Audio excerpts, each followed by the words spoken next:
Hello, everybody. Thank you so much for having me here. I really appreciate it. Before we start learning, I want to just say thank you to people who have been reaching out to me online with encouragement and with questions, and I really appreciate it. And everybody is invited always to contact me with questions and with comments, and even if they are critical or somebody has something to say that is, that they want to express, it's perfectly fine with me. You can contact me privately if you feel more comfortable, and it's all the contact is greatly appreciated, and the encouragement. Thank you so much. Okay, so today we're going to start learning from inside a book. Okay, so this is a book by Rabbi Gottlieb, who is one of the preeminent masters in Ashlag Kabbalah in the world, and here in Israel. He lives in Telstone. He's a very big gadol in Ashlag Kabbalah, and certainly a teacher and a guide of mine. And we're going to learn from inside the book. So what I'm going to do is I'm going to read. These are just like little excerpts from the first half of this book is from Matan Torah, which is one of the Hagdamot of the Bala Sulam, and it is the one that we learn first when we start learning Ashlag Kabbalah. And so I'll read a snippet twice. That's the way that I was taught to do it. We read it twice slowly, and then I encourage everybody, if they want to ask questions, because this is really something that's supposed to invoke a question in you about how to proceed, how to do this work. And so, what are you showing me? Where is it? So before we start learning, we can just say a name for a soul, for an aliyah. The soul should have an aliyah. It's a yahrzeit of somebody. Chaim ben Kalman, their soul should have an aliyah, and we dedicate our learning to them, to him, and to anybody else who wants to be included for refuah shlema and for all kinds of brachos. That is when Torah Jews get together and they learn, they dedicate their learning to people. And so we include anybody who needs a refuah shlema in our learning today. Okay. So before I start reading from the book, and anybody else who wants to read, either they want to read the Hebrew or they want to read the English, they're invited. And if anybody has a question, I'll try to repeat the question so that people at home can hear the question. Okay. So even though these are snippets, the one I'm trying to not have too many comments, too many global comments before we start learning in the book.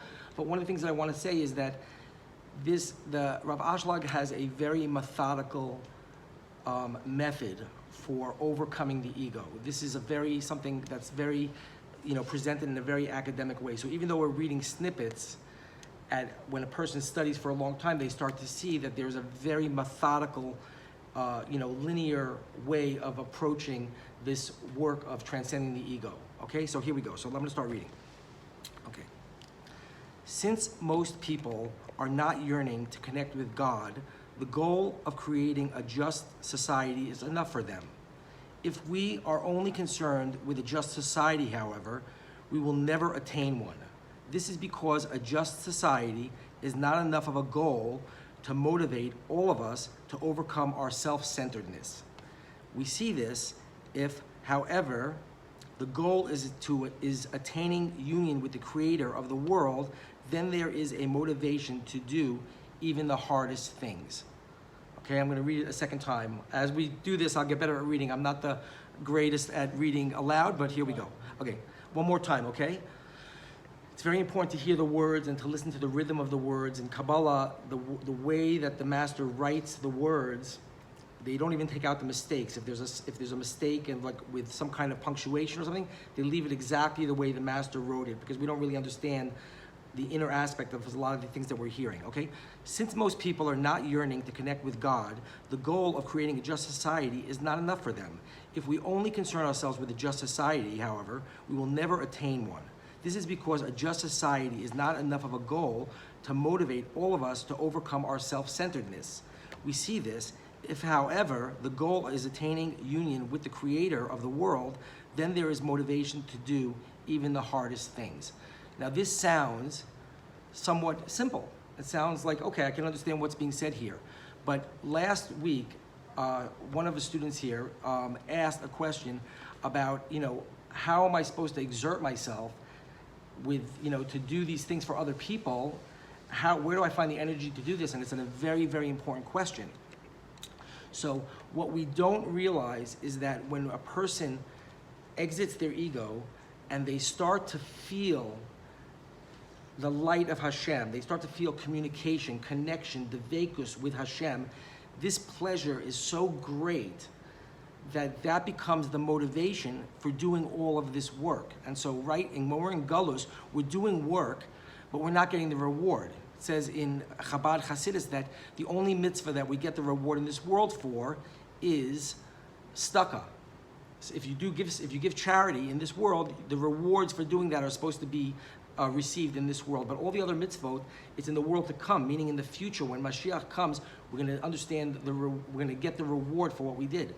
But in Ashlag Kabbalah, we're talking about the world to come. We're talking about Mashiach. We're talking about bringing the future world to now. And so when a person engages in this work and they receive light from Hashem, imagine you had a woman that you were extremely interested in, and you started to you were starting to go to law school, and all of a sudden, because you were going to law school, she's interested in you. The payoff for her showing interest in you and communicating with you is enough for you to continue to go to law school. So the answer for why is it that when we set our goal for union with Hashem, for dveikus with Hashem, why is it then that we can build a just society? Because the payoff for having dveikus with Hashem, for feeling that Hashem is literally connecting to you, talking to you, working with you, that is so delicious that is a motivation for you to be even nicer and nicer to the people around you. Is that understood? That's exact. So it seems like a very simple statement, but it's a very, very deep statement that when we want dveikus with Hashem, everything is possible. All the hard work, being nice to people that you don't particularly like, that is possible when you have the reward coming in. And the reward is dveikus with Hashem. And that is, we feel that when we're in the giving aspect, when we're outside of our ego, that is the place. And we've all felt that. We felt like just being nice to somebody else, and you feel elated, you feel connection. Okay, is that clear? Okay, moving on. Any questions?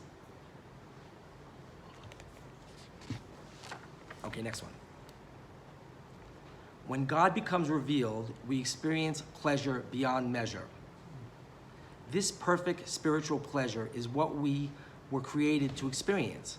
All the other pleasures in the world that are not pleasures of divine experience are called in the Holy Zohar Nihiru Dakik, meaning a very tiny spark of pleasure. So this is Matan Torah. Oh, I'm going to also make sure that I read exactly where it's from. So this is from Matan Torah, page 37. The last quote that we did was from Matan Torah, page 29. So now people can look up the sources if they want. Matan Torah is the first, I said, it's the first Hakdama that we learn as new students from the Baal Sulam. The Baal Sulam wrote many Hakdamot, and they're all in a book that you can purchase. And the first one that people start with is called Matan Torah, the giving of the Torah.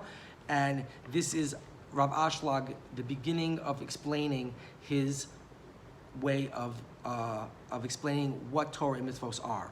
Okay, Matan Torah.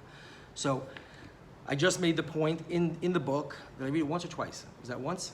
I was reading one more time. When God becomes revealed, we experience pleasure beyond measure. This perfect spiritual pleasure is what we were created to experience. All the other pleasures in the world that are not pleasures of divine experience are called in the Holy Zohar Nihiru Dakik, meaning a very tiny spark of pleasure. That's in Matan Torah, page 37.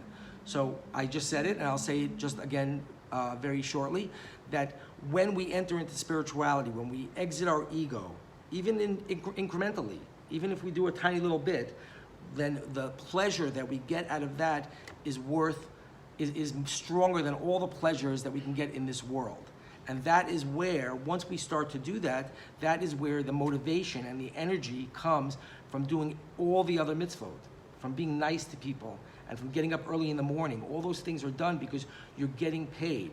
That's what people are in this world are confused by, is that they think that when they're doing the Torah and mitzvos, it's all things that there's no real payoff for that. There's no way so if a rich man is able to make a lot of money, why should he make less money?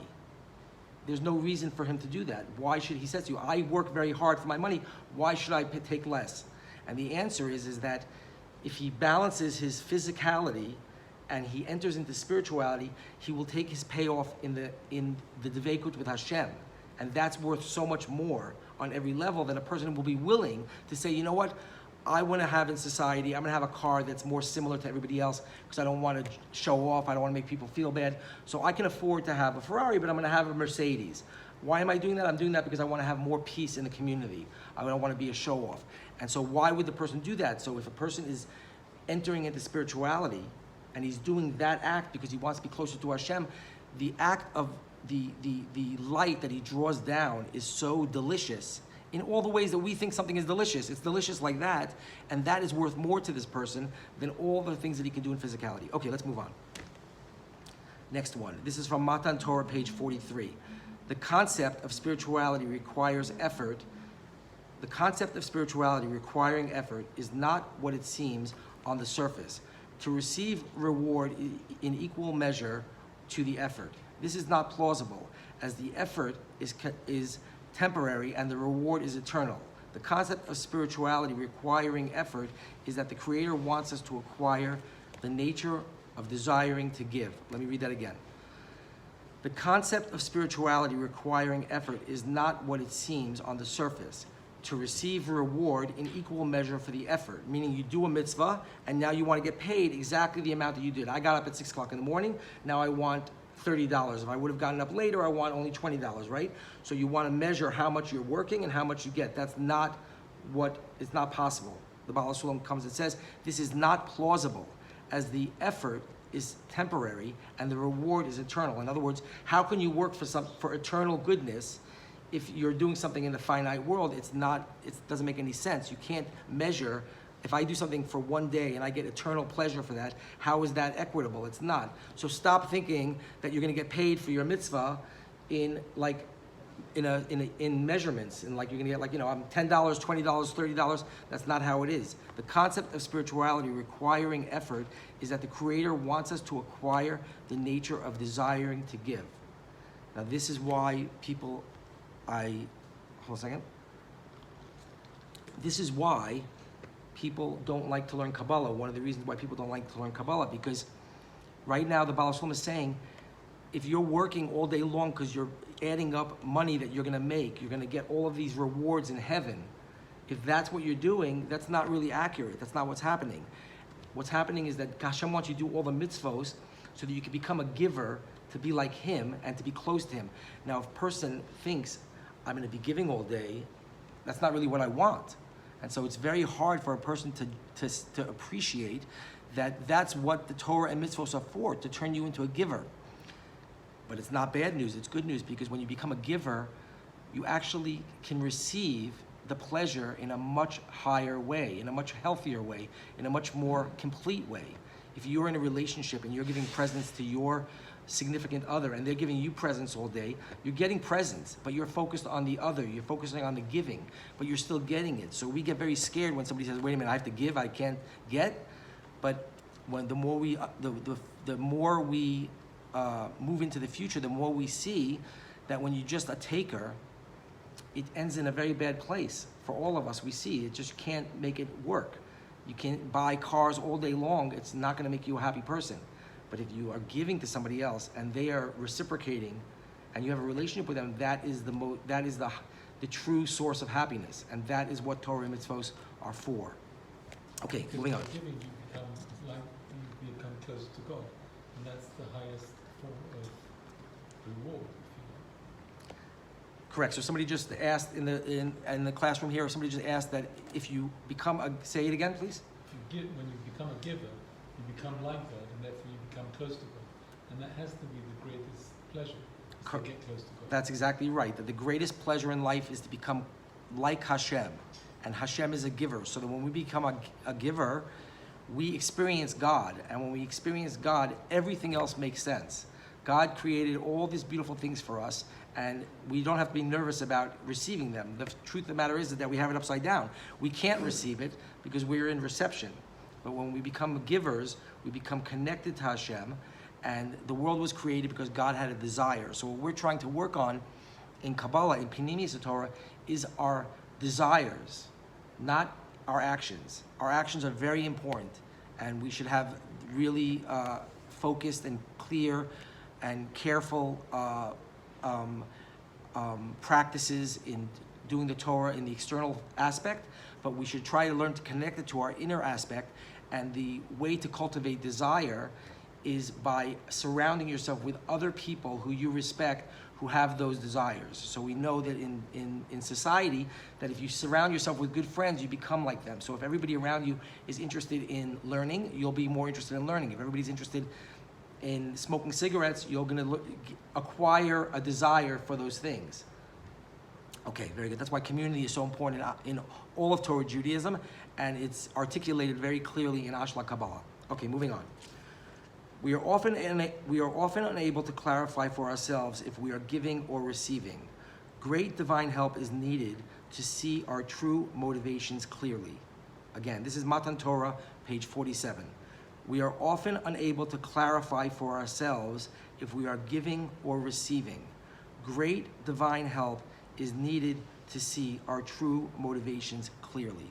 Okay, this is a supremely important concept in Ashlag Kabbalah, okay? We know from our standard yeshiva upbringing that we learn that the Yetzer Hara is extremely clever. No matter what you do, the Yetzer Hara is trying to turn it into something for egoistic, something selfish, something negative. We know that, right? So you come in and you have every intention to come to shul, to daven, and to thank Hashem for everything that you have in life. And when you get there, you walk in and all of a sudden you start to feel that what I'm wearing a more expensive shirt than this guy, and I'm sitting closer to the rabbi over here, and I know more than this person, right? And it just immediately sucks out all of your energy. So we talk a lot in Sfat about overcoming the ego, okay? It's very hard to tell if you are overcoming your ego. It's very, very complicated. Your ability to see if you're doing something for the right reasons is very hard to do because we're processing everything through our egoistic nature. And so a lot of work, and as we learn Ashlagi, we're going to start to see that there's a method for how we do this, how we start to see how we evaluate our inner world. And it's something that takes practice, and it's something that we do incrementally. And it's something, I'll give you the punchline right now, is that only Hashem can change us.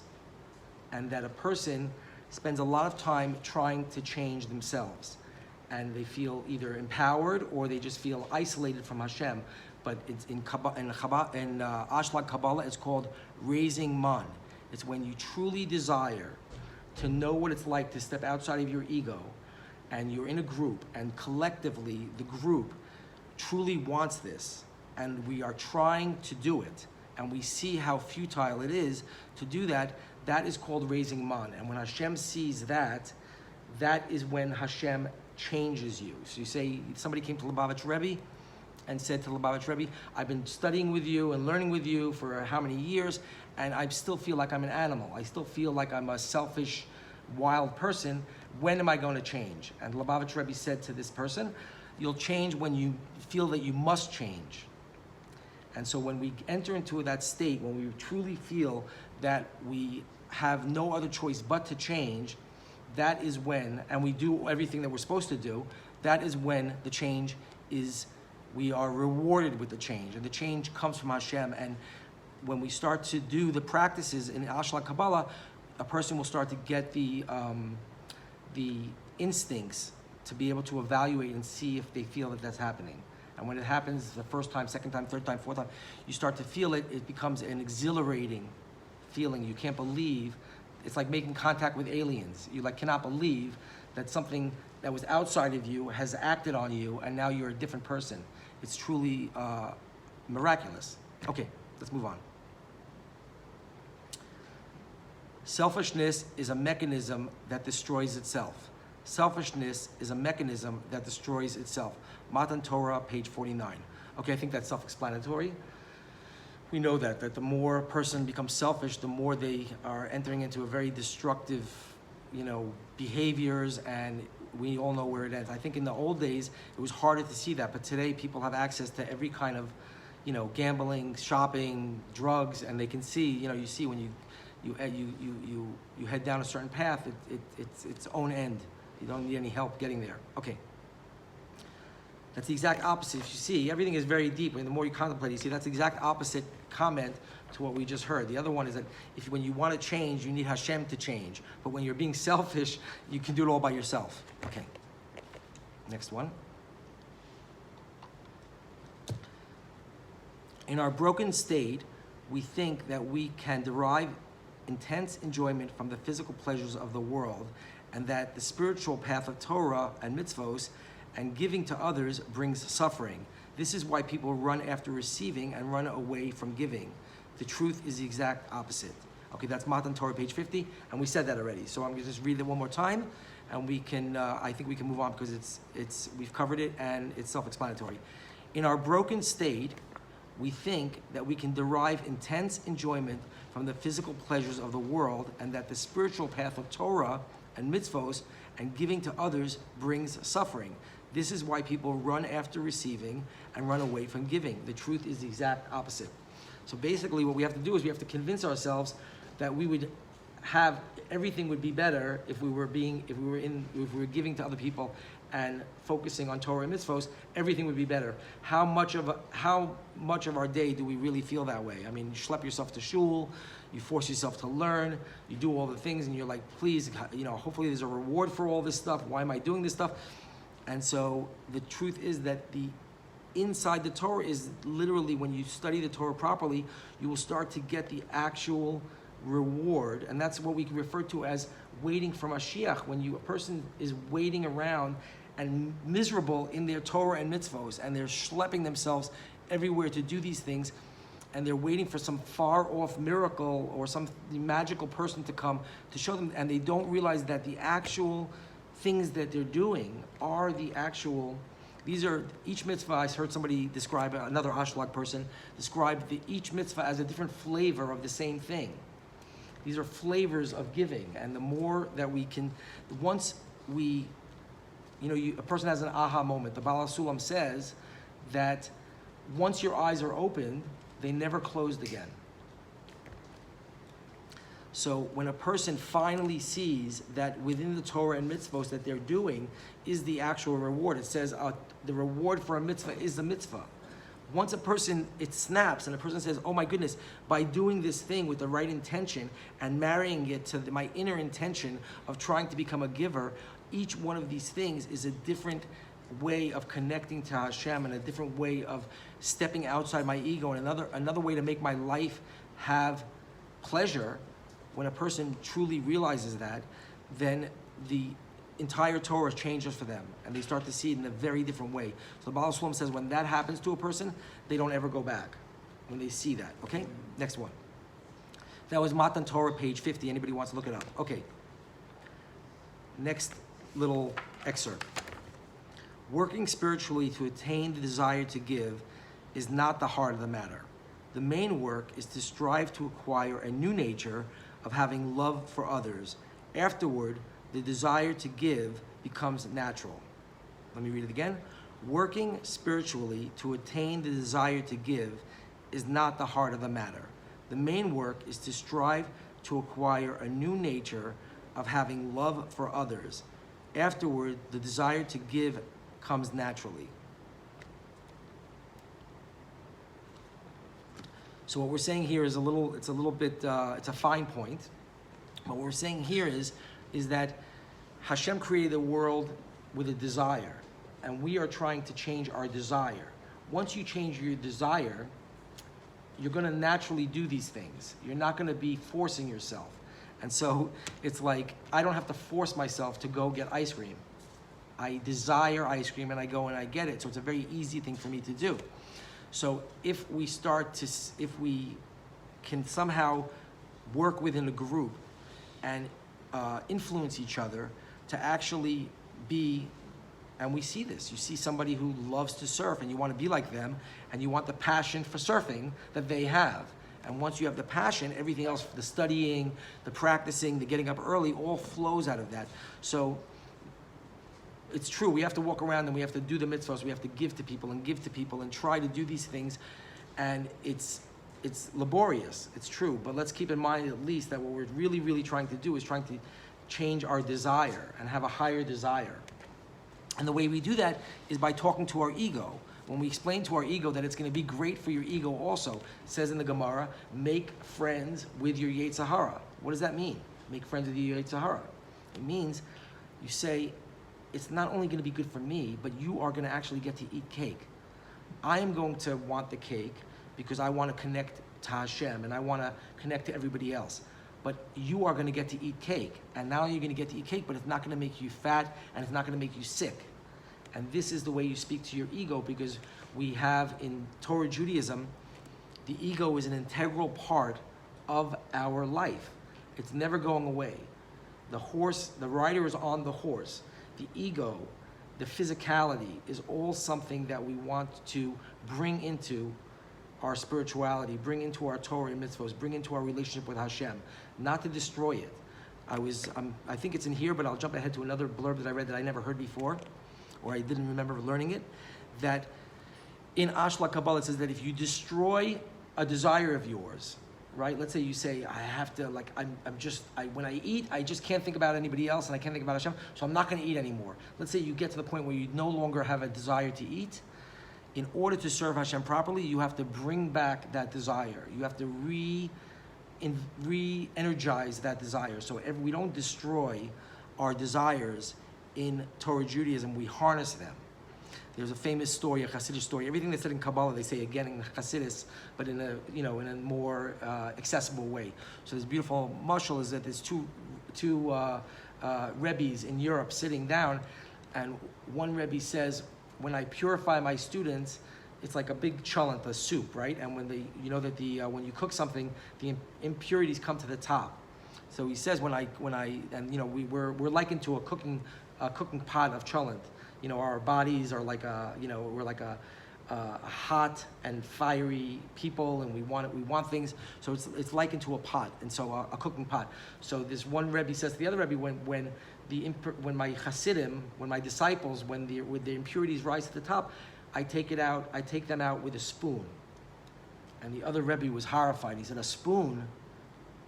Are you like a barbarian? I take it out with the tweezers, meaning that we don't want to take anything out of our lives. We want to bring our spiritual purpose to everything in our lives.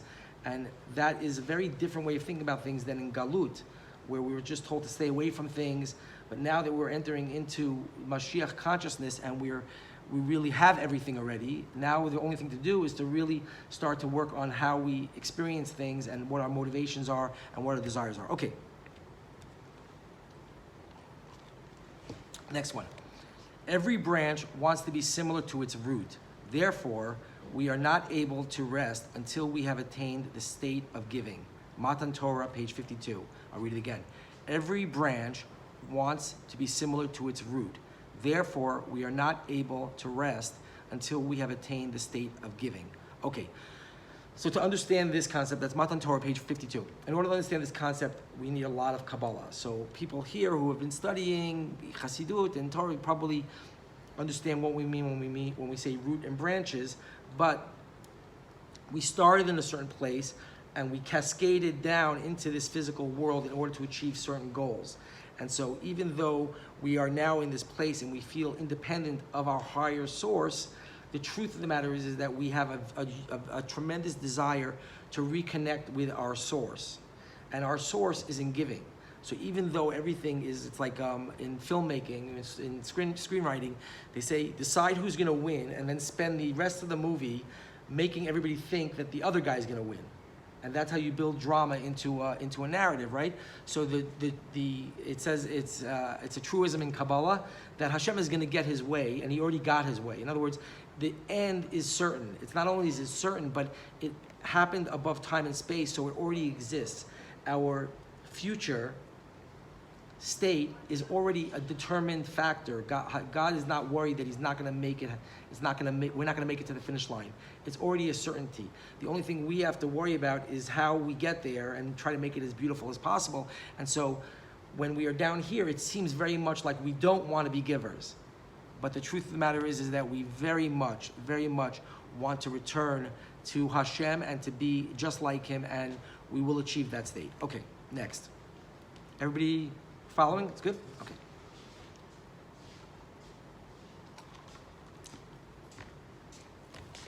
If we are learning Torah only in order to get something from it, then all the Torah in the world will not help us connect to God.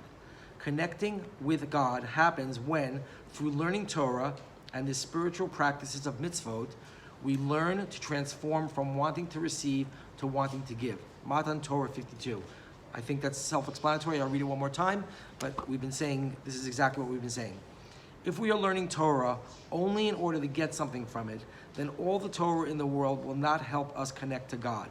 Connecting with God happens when, through learning Torah and the spiritual practice of mitzvos, we learn to transform from wanting to receive to wanting to give. If you want to understand what the subject matter of Kabbalah is, that's what it is. And if you want to know one of the many reasons why people don't study Kabbalah, is because people don't want that. And in the past, people didn't even have the ability to want it. And so if we look back at the 6,000 years of Torah Judaism, of 2,000 years of Torah Judaism, we'll realize that the teachers, the masters, knew very, very well who their students were. And so if you have a child and your child is not ready to give the toy over to their sister or brother because it's just the right thing to do, you say, if you give the toy, if you share this toy with your brother, then you'll get a cookie. And so if you look at Torah Judaism, the revealed Torah, and look back 100 years, 200 years, 300 years, when people didn't even have a potato to eat, you see that was called lo lishma to lishma. From lo lishma to lishma. From doing it for the wrong reasons to doing it for the right reasons. So what we're learning in Ashlag Kabbalah is we're graduating to understanding that you're sharing your toy with your brother or sister because it's the right thing to do and because it's the good thing to do and it's going to be better for everybody, not because you're going to get a cookie later. It's as simple as that. Okay, moving on. We need to develop a sort of sixth sense of spiritual experience that is not limited by what we are experiencing with our 5 regular senses. That's Matan Torah, page 54. I'm going to read it again. We need to develop a sort of sixth sense of spiritual experience that is not limited by what we are experiencing with our 5 regular senses. Matan Torah, page 54. Okay. This is an integral part of Ashlag Kabbalah, this concept, and this is something that if we look, we'll see that a lot of people look outside of Torah Judaism because they think that there are things in Eastern philosophies and Eastern religions and other New Age religions that do not exist in Torah Judaism. And that is a source of a lot of confusion and a lot of people being lost to Torah Judaism. And so that's why what I've been saying in past classes is that it's very good if we have different teachers and different schools and different places and different, a landscape of different teachers, and people can find out where they belong and where they should be studying.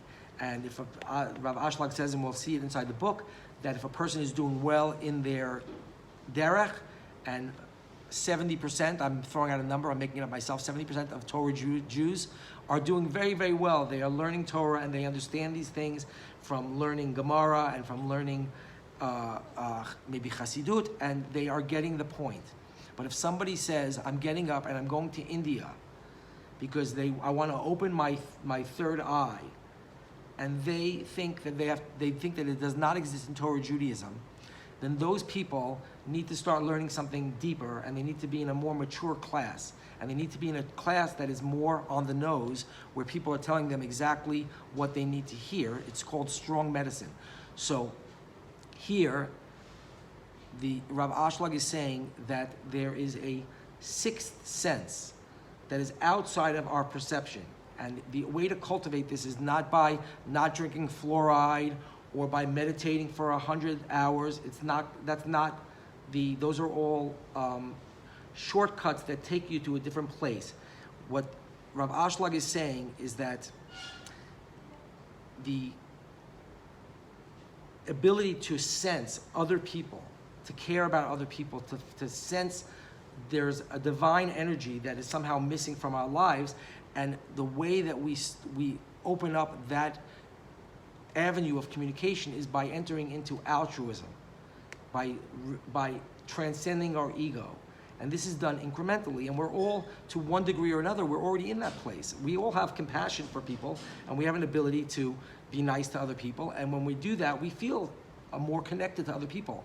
And that exact feeling can be incrementally grown, and you see when you meet somebody who is a very big gadol, who's been studying Torah their whole life, and you see that this is a person who's literally, everybody's coming to them with their problems. Why are they coming to their problems? Because they know that this person has an ability to feel what they're feeling and to understand them and to help them, right? To guide them, because they have a sixth sense.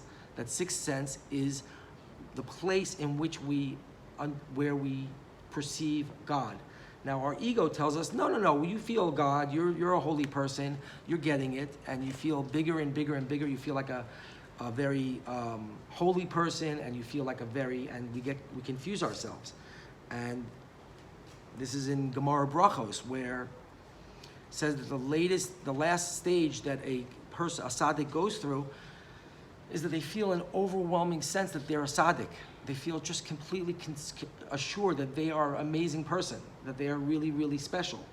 And if we don't have something to measure that against, something outside of ourselves, it's very, very hard to evaluate that.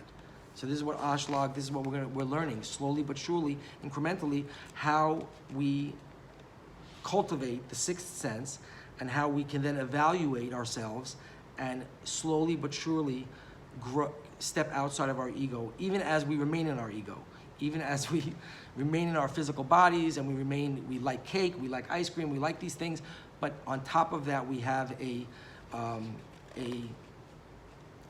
someone driving the car who's a little bit more aware of the global picture. Okay, moving on. Making sense, people? Yeah. Are people enjoying the fact that we're reading from a book in these excerpts? Okay, good. Okay, very good. Thank you. Okay. The central point of all the wisdom of Kabbalah is the connection between spiritual reality and our day-to-day lives. Matan Torah, page 55. It's very funny that I always end up saying the next one when I'm explaining the previous one, because they're all strung together. It's one long hakdama. So this point is the point that I just made, is that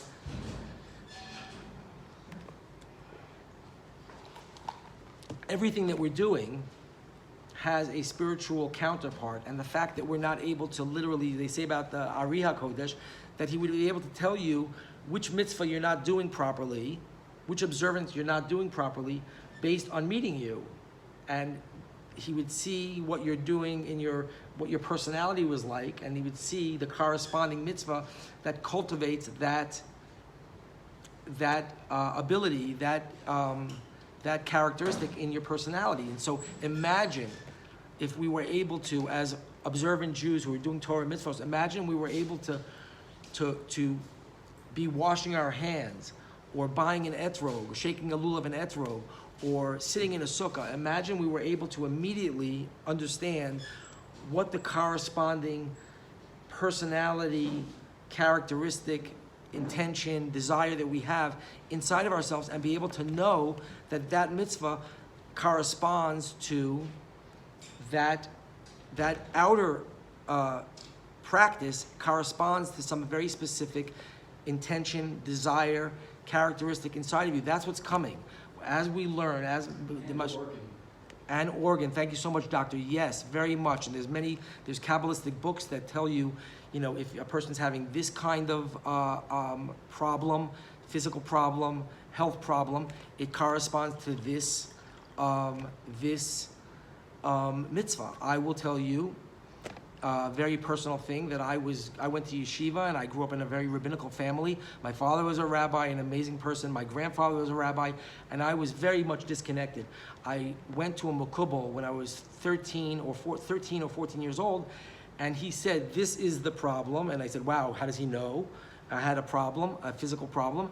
And he said, "This is the reason." And so there you have it. So as we learn Ashlag Kabbalah, as we start to learn, and again, Gemara, if you can figure it out, more power to you. If you can figure it out, if you're learning Breslov Hasidus, which I learned, and Chabad Hasidus, amazing. It's all the same thing.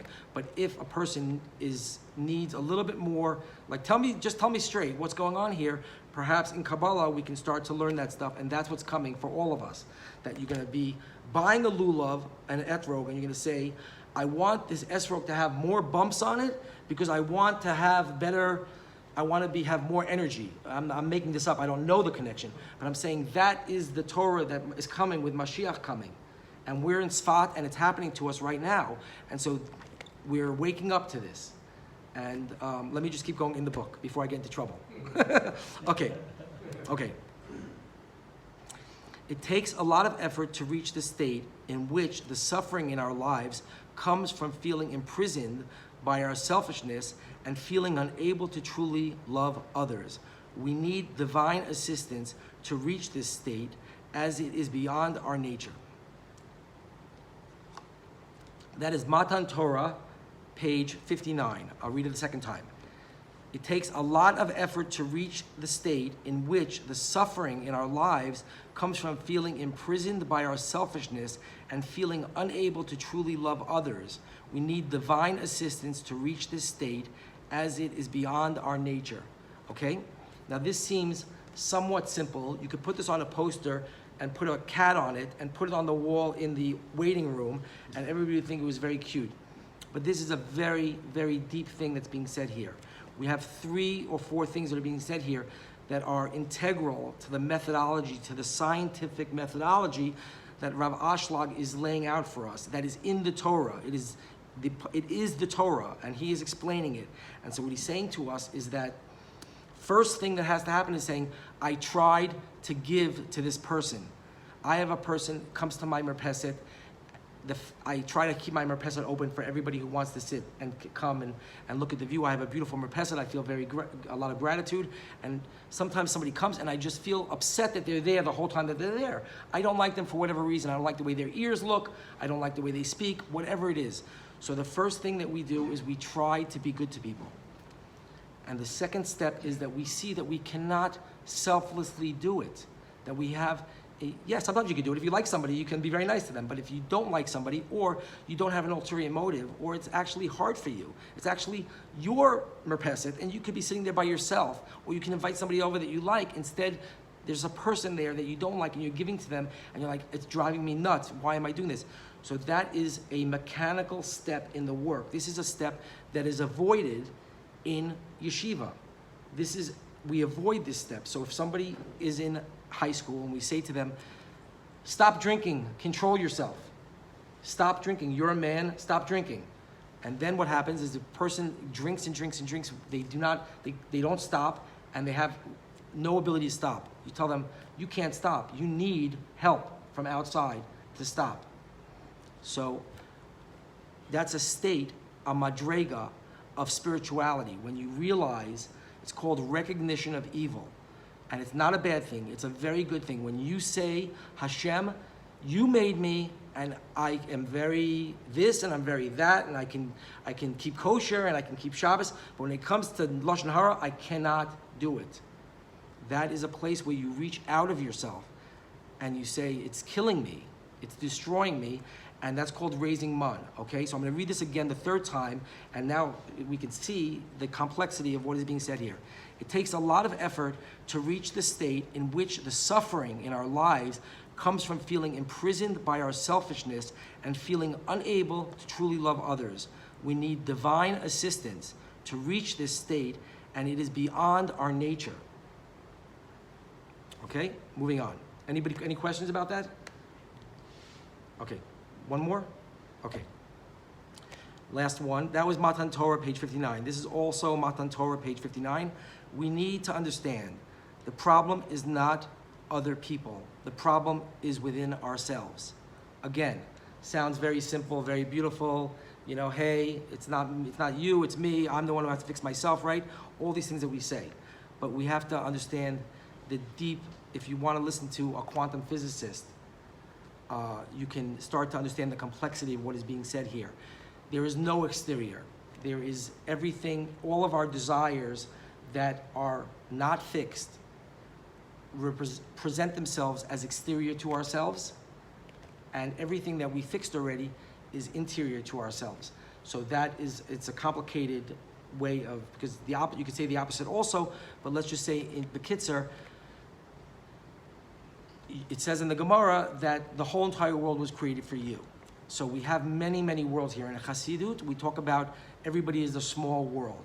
So it's a very strange thing, but for me, there's nobody else but me in this world. And everything else that's happening to me is happening for me. Nobody needs to be forgiven for what they're doing to me. Nobody needs to make amends to me. If in physicality they do, because we have a society. But in my internal work, there's nothing that's happening that's not about me, for me to change. And we can beat ourselves up for years and years and years, waiting for somebody to apologize to us, waiting for somebody to try to recognize us, to give us credit for what we're doing. It's none of that is the deep, true inner work. And so the more that we are in continence to our exterior, the more that we are looking for the Hashem to speak to us through people and to change us through everything that's happening to our lives, the more we do that, the bigger our lives get. Moshe Rabbeinu said that the Torah has made me very small. When we make ourselves small to everything else, then Hashem starts to speak to us through the entire world, and we start to have ownership over everything. Because you say, somebody comes to you and they like give you an elbow, and you say, what was that about? Why did that happen to me? What am I supposed to learn from that? Hashem, what are you saying to me?